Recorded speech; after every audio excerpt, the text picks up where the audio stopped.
So welcome to another episode of Weekly Spark, a little bit late. This week I got back from a show and things just got slow. So I'm getting caught up. Thank you for being patient with that. In the last video, I promised that I would come back to this spread that I had done with gesso and with some paint and with some Brusho watercolor crystals, and that I would do something with this and finish it with stencils. So before I get started, you can see I have a wide variety of these. I got a sample pack of these acrylic paints. I originally got them for jelly plate printing, but I haven't done a lot of that. It's on my wish list, my to-do list. So I love these because then all these colors ready to go. And I've had them for a couple of years. They last a long time for me, for what I use them for. So that's going to streamline the process for us today in this video, keeping it faster that I can just grab a color, and I might do some mixing, of course, because I do love color, but this does make it, nice and easy to just grab and go. I thought that I was going to have to start with some kind of focal point, with some kind of image, and my first thought was this lovely Xerox of a classical sculpture, carved marble, I would assume. But then it was a little pale, even if I'm going to be stenciling on it. I thought this might work better saved for another context. So I was flipping through a folder of, things I've torn out of magazines, and I found this guy. And I love it. Now, it's going to want to go on this page because it's facing into the spread. I think it's a whole different energy if it's there facing away, unless I wanted to allude to, thoughts and ideas. So it's going to go over here. And I wanted to have something with it aside from stencils. And I found this word cut from a magazine in that same kind of bright red font. So, as the bird inspired the whole piece, this is going to go in here somewhere as well. So first things first, let me glue this guy down with some gel medium, and then I will flip through my stencils and get started for real. Stay tuned. As you could tell in the last segment of the video, the dog was a bit grumbly, and so I went ahead and muted the audio, and this is future me now doing a voiceover when I edit.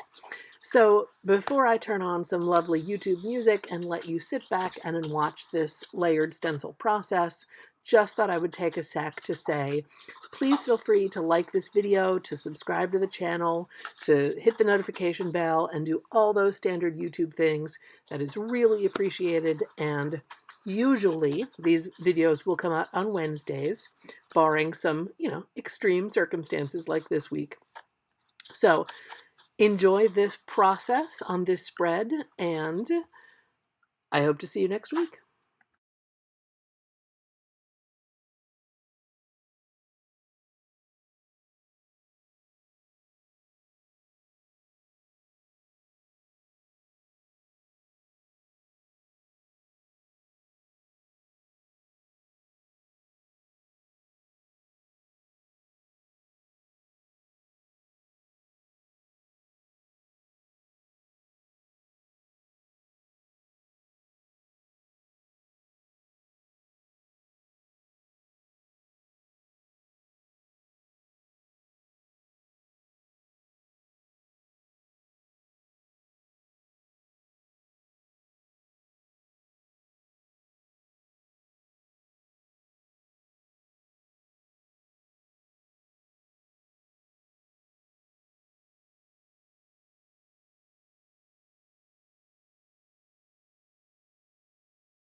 So the purple was actually from a stencil, again, a Stencil Girl stencil, my favorite brand, but it was meant to be like the negative spaces between a pattern that looked like stones. And it started to feel like a representation of music to me, kind of some sharp notes and some crisp birdsong. So the idea was evolving, as you're about to see. I feel like having designs kind of flow out of the bird's mouth across the spread.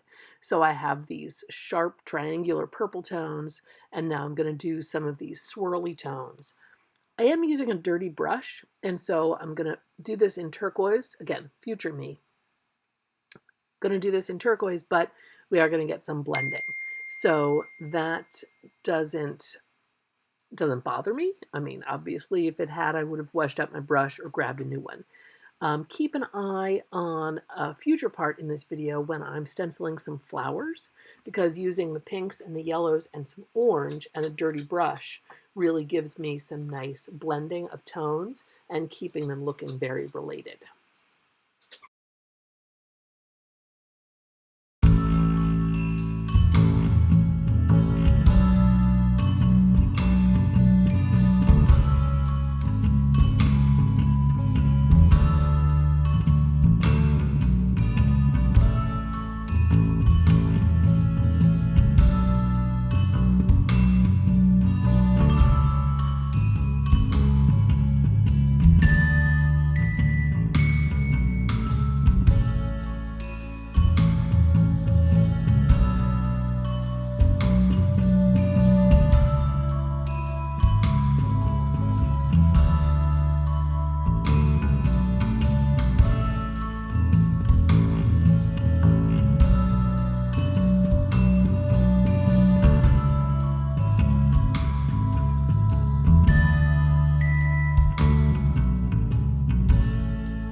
So, yes, a little postscript here. I forgot about the word.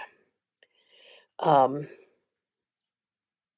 I thought that it would go on the opposite side of the spread to balance out the red, but I'm not sure if I want it anymore. I think it would have been really kind of fun underneath this mandala stencil, so that would have broken up the high contrast and the starkness of the text. But there are so many layers and so many subtle things in the color, and then this background stuff coming through, that this now is too stark. So I'm going to leave that out. So I finished the video, and then I was cleaning up some things on my desk, found the paper, and thought I would add that postscript. So yeah, stencils. All about stencils.